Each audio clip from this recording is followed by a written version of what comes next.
मुर्शिद, आज मैं आपको एक ऐसी कहानी सुनाने जा रहा हूं जो शुरू तो एक आम उड़ान से हुई थी, लेकिन खत्म हुई एक अजीब दुनिया में। ये कोई साइंस फिक्शन नहीं है, ये एक ऐसा सफर है जहां इंसानियत की असली परीक्षा होती है। सुबह का वक्त था। एयरपोर्ट पर सब कुछ सामान्य लग रहा था। फ्लाइट IC-742 एक रूटीन उड़ान थी, एक देश से दूसरे देश तक। 5 घंटे की दूरी, 90 passengers, 10 crew members.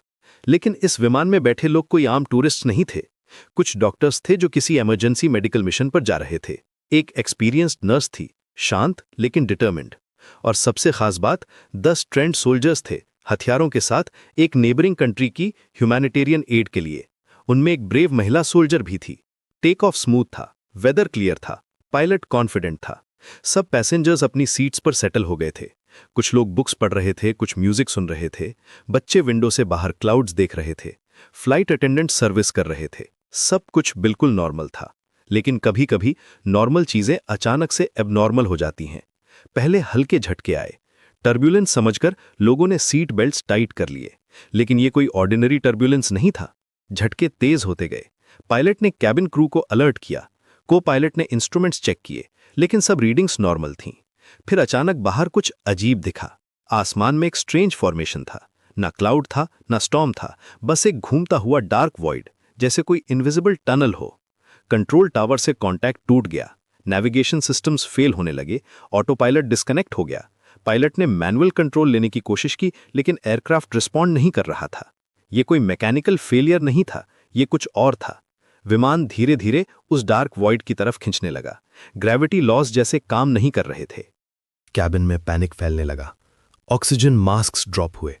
Emergency lights flash करने लगी। इंजन साउंड अजीब हो गई। कुछ पैसेंजर्स प्रेयर करने लगे। पेरेंट्स ने अपनी बच्चों को टाइट हग किया।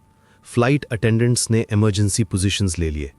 सोल्जर्स अपनी ट्रेनिंग के अकॉर्डिंग काम रहने की कोशिश कर रहे थे, लेकिन यह सिचुएशन किसी भी ट्रेनिंग मैनुअल में नहीं थी। एक ब्राइट फ्लैश हुई, इतनी इंटेंस कि सबकी आंखें बंद हो गईं। जब आंखें खुलीं तो बाहर का नजारा कंप्लीटली डिफरेंट था। 2 सन्स आसमान में शाइन कर रहे थे। माउंटेन्स हवा में फ्लोट कर रहे थे। स्काई का कलर पर्पल और ऑरेंज मिक्स था।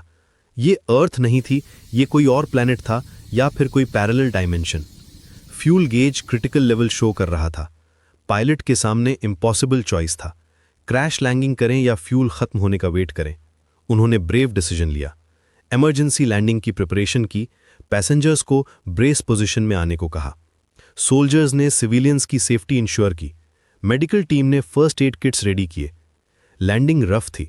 एयरक्राफ्ट स्किड करके रुका। कुछ माइनर इंजरीज हुई, लेकिन कोई मेजर कैजुअलिटी नहीं। सब स्लोली बाहर निकले। एयर ब्रीदेबल थी, लेकिन स्मेल अलग थी। ग्रेविटी भी थोड़ा डिफरेंट फील हो रही थी। लैंडस्केप एलियन था। Strange plants, weird rock formations और डिस्टेंट में कुछ मूविंग शैडोज। सोल्जर्स ने इमीडिएटली पेरीमीटर सिक्योर किया। टीम लीडर ने एरिया रिकॉनेसेंस की। मेडिकल टीम ने इंजर्ड पैसेंजर्स का ट्रीटमेंट शुरू किया। फ्लाइट क्रू ने एयरक्राफ्ट की डैमेज असेस की। फ्यूल बहुत कम था, वापस उड़ने के लिए इनसफिशिएंट। कम्युनिकेशन इक्विपमेंट भी डैमेज हो गया था। वे कंप्लीटली स्ट्रैंडेड थे। फूड सप्लाईज लिमिटेड थे, मैक्सिमम 3-4 दिन चल सकते थे। वाटर भी कम था। शेल्टर की जरूरत थी। टेम्परेचर फ्लक्चुएट कर रहा था। रात होने पर स्ट्रेंज साउंड्स आने लगीं। कुछ क्रीचर्स नियर बाय एरिया में मूव कर रहे थे। सोल्जर्स ने गार्ड ड्यूटी ऑर्गेनाइज की। सिविलियंस को सेफ जोन में रखा गया। पहला अटैक अचानक हुआ। क्रीचर्स ह्यूमनॉइड थे, लेकिन डेफिनेटली नॉट ह्यूमन। फास्ट और अग्रेसिव थे। सोल्जर्स ने डिफेंसिव फॉर्मेशन लिया। फीमेल सोल्जर फ्रंट लाइन पर खड़ी थी, फियरलेस।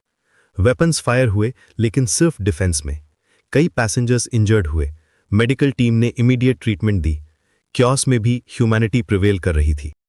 ओपन एरिया में रहना डेंजरस था। टीम ने नियर बाय हिल्स की तरफ मूव किया। वहां एक केव मिली, डार्क और स्केरी, लेकिन सेफ। केव को टेम्परेरी शेल्टर बनाया गया। गार्ड्स पोस्टेड किए गए। मेडिकल स्टेशन सेटअप किया गया। फूड रैशनिंग स्टार्ट की गई। ये सर्वाइवल मोड था। रात का टाइम अलग था इस प्लैनेट पर। स्ट्रेंज लाइट्स स्काई में डांस कर रही थीं। वियर्ड साउंड्स एको हो रही थीं। हंगर बढ़ रही थी। सोल्जर्स ने नियर बाय एरिया एक्सप्लोर किया। कुछ एलियन फ्रूट्स मिले। डॉक्टर ने केयरफुली एग्जामिन किए। रिस्क था, लेकिन स्टारवेशन भी रिस्क था। स्मॉल क्वांटिटीज में टेस्ट किया गया। फॉर्चुनेटली एडिबल थे। लेकिन केव के डीपर सेक्शंस में कुछ और था। स्ट्रेंज मार्किंग्स वॉल्स पर थे। एंशिएंट सिंबल्स जैसे लगते थे। कुछ साउंड्स डीपर से आ रही थीं। ये केव सिर्फ शेल्टर नहीं था, ये किसी और चीज का होम था। टीम को रियलाइज हुआ कि उनकी रियल चैलेंजेस अभी शुरू हुई हैं।